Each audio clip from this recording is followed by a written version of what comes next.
The worst year for a lot of us for our mental as well as physical health. So joining us this morning is best-selling author, coach, and fitness expert, Lisa Goldenthal. Hello and welcome. I'm Lisa G, your host. You're at the top of your game, yet the game is changing faster than ever. Strategies that got you here aren't the ones that'll keep you here. The pressure is relentless, and the fear of obsolescence looms large. That's why I'm here. Welcome to the new podcast series, Disrupted: How to Be Gritty and Unlock Performance. This is your chance where I sit down with today's tops in business, mindset, wellness, and success to help you master disruption and thrive. Thanks for coming, and I'll see you soon.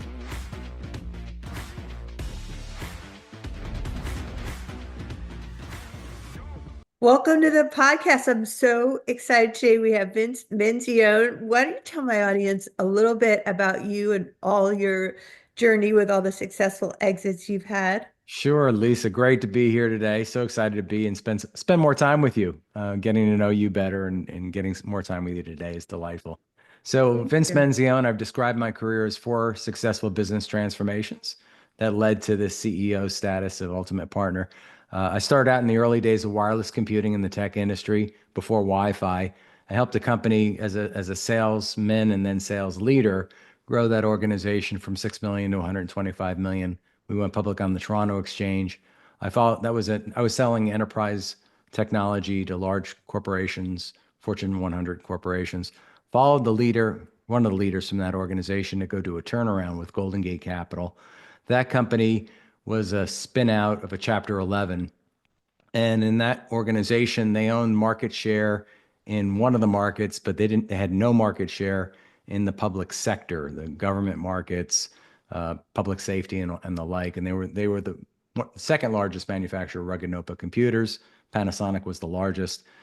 They asked me to go build a business in Washington, D.C. I didn't live in Washington, D.C. I never sold to the government before, but I lived the closest. And next thing you know, I hired a consultant to help us build a channel strategy. We got a GSA schedule, which is the government buying vehicle. I found myself on Capitol Hill working with senators and congressmen and raising plus up dollars, and really got into the thick of things very quickly. And we accelerated the growth. I became the growth engine of the company. We took that division from 0 to about 40% of the company's all up revenue in 26 months. And Golden Gate was like, this is, of course, they're like, wow, you're doing really well. Well, we're going to put you up for sale. And so 2 companies got into a bidding war. One of the large defense contractors acquired us, but I didn't want to work for a large defense contractor. It's a very different model than commercial sales. And so I left that organization as soon as I could, and I was recruited by Microsoft. And for almost a decade, I was Microsoft's general manager for the U.S. public sector partner business, which means I was responsible for all of the partners that covered the federal government, state and local government, education, and healthcare markets. Huge remit within Microsoft. My business alone was a $4.6 billion business. Microsoft invariably goes through fluctuations, I would say, in a business organization. They decided to merge my organization with another organization. I didn't want to move to Seattle. And I was pretty defiant at that point. And so I took a package, I left.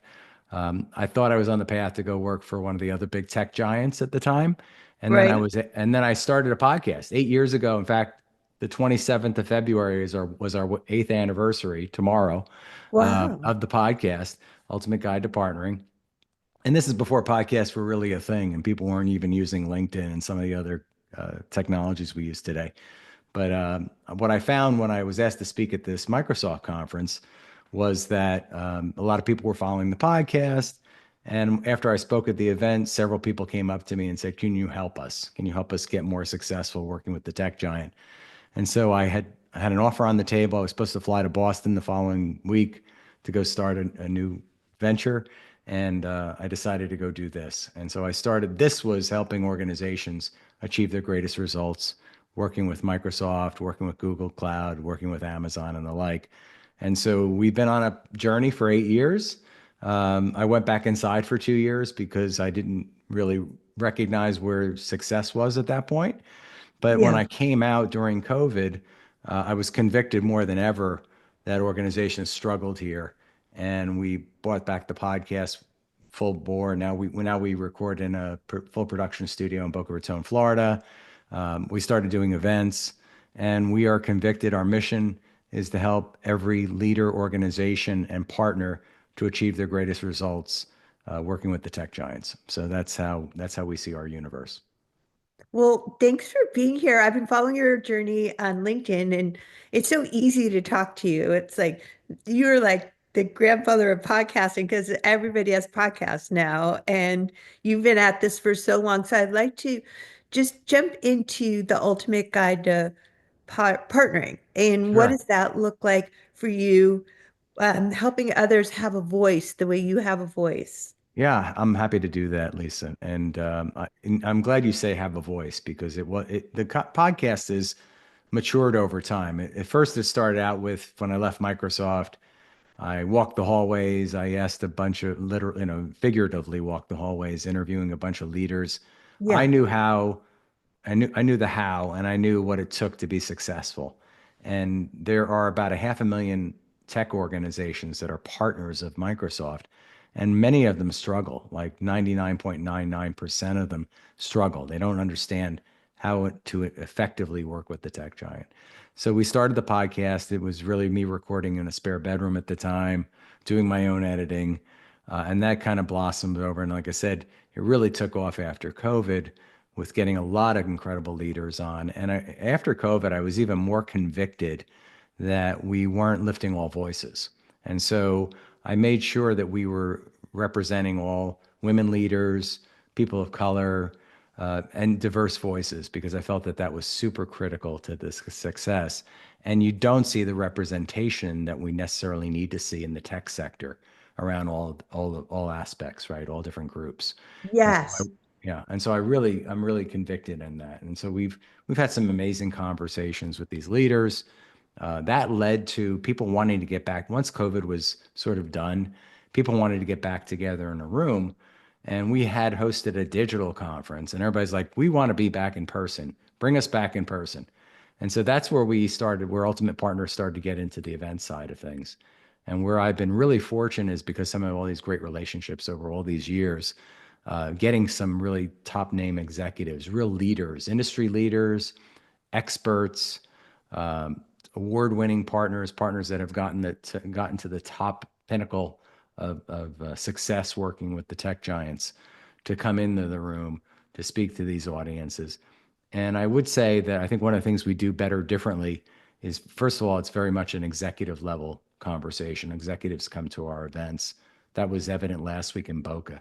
Just the level of it, the power in the room was palpable.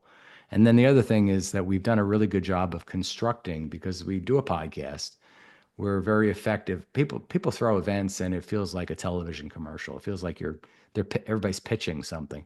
Yeah. And we really have taken and we've weaved the thought leadership around it. We have a set of operating principles and we weave that thought leadership into the event almost the way you would in a conversation. And people feel like there's that flow that you don't necessarily see sometimes.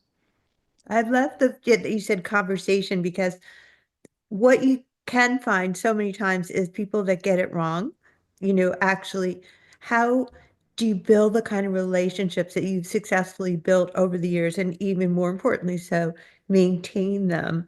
Can you talk to, first off, I'd like to address, obviously the elephant in the room of some of the uncertainty that's in the marketplace right now with tech giants and the new regime and things that are going on.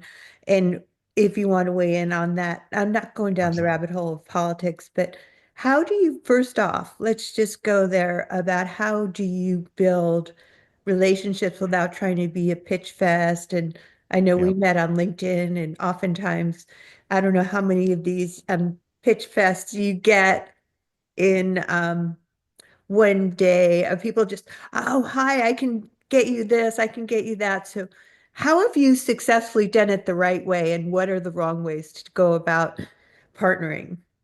I've been fortunate to be surrounded, I've had a broad view, right? Okay. And I do cast the Big Ten.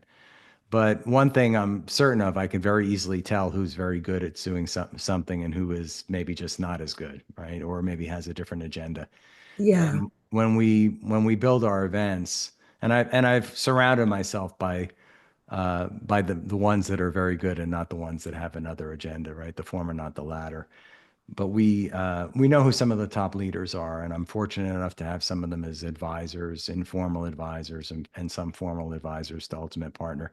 So, for instance, for last week's event, I was fortunate to have Jay McBain, who's an industry thought leader, Canales, come up on stage, and Jay is like he's the numbers guy. He knows every stat, every prediction, everything that's been going on in this ecosystem world and partnership world. So I talk about tectonic shifts because I think that we have been seeing more change and transformation since COVID than we even recognize. And, our lives changed dramatically. We shop differently, right? We click on our phones 3 times and a box shows up. We don't even bother going to the malls are empty sometimes. Yeah, Um, definitely. Healthcare, telemedicine has become prevalent. Only 5% of people use telemedicine before COVID, and since now it's norm, it's a norm. And then education has changed dramatically. We've recognized that we can do things, and businesses change, right? We recognize we can do this thing without being in person, without getting on a plane. We can congregate an entire meeting without flying everybody into the city to do that. And so people just operate differently. We kind of cast that aside as like that's the norm now. But Yeah. now we've seen even more change, right? AI, it's like 2-year anniversary now of AI, and oh my goodness, we're at the beginning of really we're gonna we're gonna jump over the chasm with this. This is gonna be incredible. And I think people overestimated what was going to happen in a year, but I think we're underestimating what's going to happen in 5 and 10 years from now with AI. So that's happening. And then you mentioned the administration. We've seen more change in 30 days. And politics aside, like I think the plates of the tectonic shifts, the plates keep moving from day to day. Yeah. There's a lot of implications. So one of the things we're convicted on Ultimate Partner is like getting the partners together on a regular basis, like because things are going to continue to shift. And last week we talked about what happened with DeepSeek, which was that big thing a couple weeks. Well, that's already Yeah. passed. Like Oh that my happened. gosh. That was there and it's gone already. But Yeah. then there's these huge investments in AI with Stargate. There's Doge coming in, and they're And going to Grok. revamp the government, and it's going to, there's going to be winners and losers. We don't know which ones are going to be winners and which ones are going to be Yeah. losers. Big companies are really big SIs like Accenture, McKinsey, all these organizations like they're having to reassess where their investments and where their revenue is going to be coming from. So this is going to be a really interesting year. And that's the Yeah. reason why we're going to rather than do 1 or 2 events, we're going to do at least 4 events. And then we're going to do a series of meetups in the middle of the year because we feel that we need to get out ahead of it. So we did this Yeah. event in Boca. We're 2 months from now, we're going to do another event in May in Seattle at Microsoft's campus. I'm bringing Ultimate Partner to them because they're going through a lot of change. And then we're going to do an event in DC in the fall because we want to get to the epicenter, and I also know some government affairs types that I want them to come into the room. I worked Yeah. with some of those folks when I was at Microsoft and even before. And I think there's a really interesting discourse because tech is a $5 trillion industry and it's hugely impacted by everything the world is shifting and it's going to continue to shift. So we need to get out ahead of it. And that's where we hope to help lead the discussion. Well, it's so exciting to talk to you about a topic that I am so fascinated by, which is AI right now. And it's just been such a game changer for me personally. And I really feel like the fact that you're meeting so often and it's changing so fast, and people are threatened by AI, where obviously they just need to adapt quickly and stay on top of it so that they stay relevant, in my opinion, and not be threatened by it. But to me, I feel like just by utilizing it as a content creator, speaker, podcaster, all of the things, coach, it's really helped my productivity. And I feel like I have a best friend sometimes in AI, when I'm sitting here all by myself, it used to just rack my brain like, how am I going to just come up with another topic to speak about again? And it just shortens the learning curve on Yeah. tech for so many. So, can you speak to some of the people that are threatened by AI and spin it in a good way? Because it's here to help us, isn't it? Yeah, I would say nobody should feel threatened by AI. I mean, we all need to embrace it. I remember when it first came out, my daughter is a senior copywriter for a tech firm, for a fintech firm. And, we were like, oh, your job's going to go away. Well, no, that doesn't happen, right? You have to embrace it. You need to Yeah. learn how to use the technology. I equate it to when the internet first came to being back in the late 90s, early aughts, and people were saying that salespeople were going to go away because the website, the web technology, internet was going to take over. That never happened. We crave human interaction. In fact, more so than before, because now we're relying on these digital agents and bots and everything, that we still need to have that trusted human in the equation. And I'm happy your AI has become your friend. Mine is really helpful for me too. I use it. I use it for all kinds of things. I use it for social media posts. I use it to assess business situations. I've even used it. I waited until recently. It's gotten to know me so well that I now even can ask it, okay, you're doing a podcast this week and you're interviewing this executive. What are the type of questions you need? And I won't exactly use it verbatim, but it will tee up questions for me that I wasn't thinking about that subject. So it's really good in terms of helping to tease and support the brain functions that may be necessary. We're so busy, we're so all consumed. Our world is 7 by 24, that 24 by 7, that we need to stay on top of it. And AI comes and assists us, which is what it's there. It's our co-pilot. Absolutely. A co-pilot it is. And I see it as something that can help with being 10x more productive.